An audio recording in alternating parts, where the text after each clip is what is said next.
دیا ہے کہ ہم ڈرتے ڈرتے زندگی گزارے. جو ڈر گیا وہ منزل پر پہنچ گیا. اور ہماری منزل جنت ہے. اس کا کہ جنت ڈرنے والوں کے لیے ہے, متقیوں کے لیے. ڈرنا بندے کی سب سے بڑی صفت ہے. بندہ ہمیشہ اللہ تعالیٰ سے ڈرتا ہی رہتا ہے. یہ تو نیکی کر کے بھی ڈرتا رہے گا. دیکھو پوری نماز پڑھائی اور پوری نماز پڑھانے کے بعد کہا ابھی کہو اللہم انی ظلمت نفسی ظلما کثیرا. اچھا کہ اللہ میں نے بہت بڑا ظلم کیا ہے, ظلما کثیرا. تو ہمیں یہ زندگی سکھائی کہ نیکی کر کے بھی ڈرتے رہنا. اگر آدمی نیکی کر کے بھی نہ ڈرا کہتے نیکی کر کے کبر پیدا ہو جائے گا. یہ بھی آدمی کو ہلاک کر دے گا. نیکی کر کے میں نے رمضان میں 12 قرآن پڑھ ڈالے, میں نے 15 قرآن پڑھ ڈالے, میں نے بڑی رات میں 21 نوافلیں پڑھ ڈالی, میں نے اتنا صدقہ خیرات کر ڈالا. آدمی نیکی کر کے بھی پھر اگر یہ ڈرا نہیں تو نیکی کے بعد کبر پیدا ہوگا اور اس کو ہلاک کر دے گا. نیکی کر کے بھی ڈرنا. پورا دن روزہ رکھا ہے, بھوکا رہا, پیاسا رہا, بیوی سے دور رہا, بلکہ یہاں تک اس روزدار نے اپنی بیوی پر شہوت کی نگاہ نہ ڈالی. روزدار خبردار اپنی بیوی پر شہوت کی نگاہ نہ ڈالی. اس نے اپنی بیوی پر شہوت کی نگاہ نہیں ڈالی. بھوک میں بےتاب کیا, اس نے کھانے کی طرف نظر نہیں اٹھائی. پیاس میں بےقرار کیا, اس نے پانی کو حلق کے نیچے جانے نہیں دیا.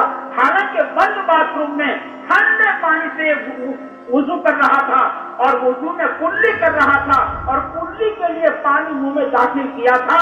اسے کوئی نہیں دیکھتا ہے, لیکن یہ روزدار اس پانی کو حلق کے نیچے جانے نہیں دیتا. تو میرے اللہ نے نہ کہا ہے. ایسا روزہ, ایسا دن گزارا. اور جب افطار کا وقت آیا تو روزدار کا کہتا ہے یا واسع الفضل نہیں, یا اللہ تیرا فضل بہت وسیع ہے, تیرا فضل بہت وسیع ہے, میں تو گنہگار ہوں, یا اللہ میرے گناہ کو معاف کر دے. کیا گناہ کیا اس نے؟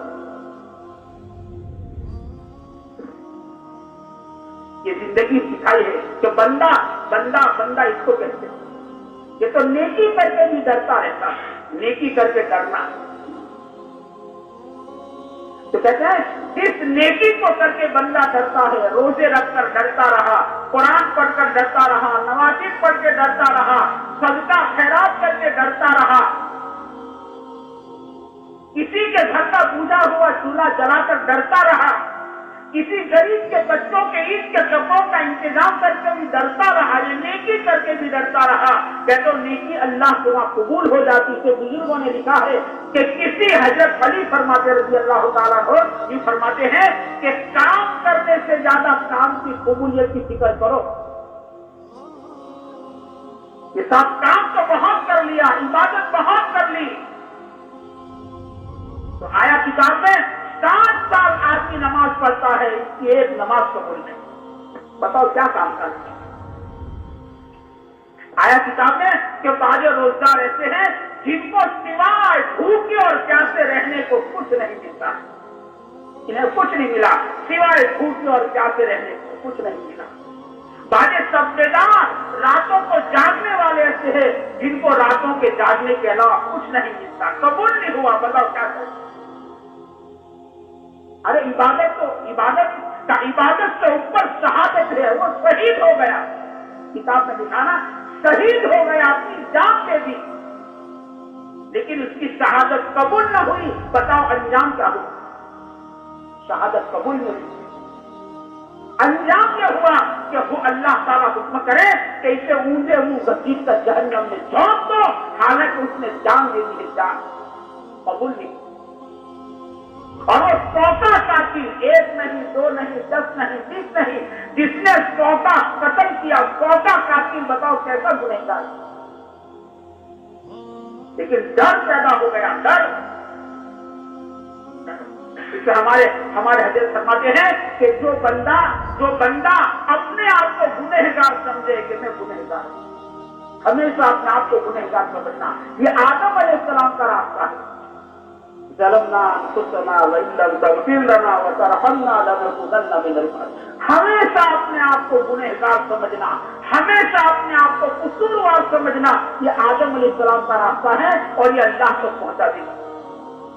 اپنے آپ کو بے قصور سمجھنا، اپنے آپ کو بے قصور بے عیب سمجھنا، کہتے یہ شیطان کا راستہ ہے اور یہ راستہ اللہ سے دور کر دیتا. آدمی کو اللہ سے دور ہوتا جاتا. اپنے آپ کو بے قصور سمجھنا یہ تو شیطان کا راستہ ہے کہ میں تو بے قصور، میں تو بالکل پاک ہوا ٹھیک ہوں. کہنا ہو تو شیطان. اس لیے جب ملکوتی دنیا میں اعلان ہوا تھا نا کہ کوئی راندے بارگاہ ہونے والا ہے تو بڑے بڑے فرشتے کانپ رہے تھے. ابلیس ایک ایسا تھا جو نیڈر کھڑا تھا، اسے کوئی ڈر نہیں تھا، نیڈر کھڑا تھا. اور راندے بارگاہ بتاؤ کون ہوا؟ ابلیس ہی تو ہوا. اس کے گلے میں لعنت کا توق پڑا اور یہ قیامت سے کہ اگر کہ عمر اللہ نے دے دی اسے، اس نے مانگی دے دی اللہ نے، لیکن یہ جائے گا جب نیڈر. اپنے آپ کو بے قصور سمجھنا اللہ کو بہت ناپسند ہے. سب سے بڑا قصور ہے اپنے آپ کو بے قصور سمجھنا کہ میں تو بے قصور ہوں. اس ایک جگہ پر ایک بزرگ آئے تھے تو بستی کے غیر بھی جمع ہوئے. بڑے اللہ والے تھے تو ان کی آمد پر بستی کے غیر بھی جمع ہو گئے. تو غیروں نے سوال کیا کہ حضرت دنیا میں پاپ کیوں زیادہ ہوتا ہے؟ سوال کیا پاپ کیوں زیادہ ہوتا ہے؟ تو حضرت نے کہا کہ آپ ہی بتاؤ. کہنے حضرت آپ ہی بتا دو. تو حضرت اللہ والے نے فرمایا کہ ہر پاپی اپنے آپ کو پوتر سمجھتا ہے، ہر پاپی اپنے آپ کو پوتر سمجھتا ہے اور دوسروں کو پاپی سمجھتا ہے. دنیا میں پاپ اور دنیا میں گناہ اس لیے زیادہ ہوتا ہے. آدمی اپنے آپ کو گنہگار نہیں سمجھتا ہے.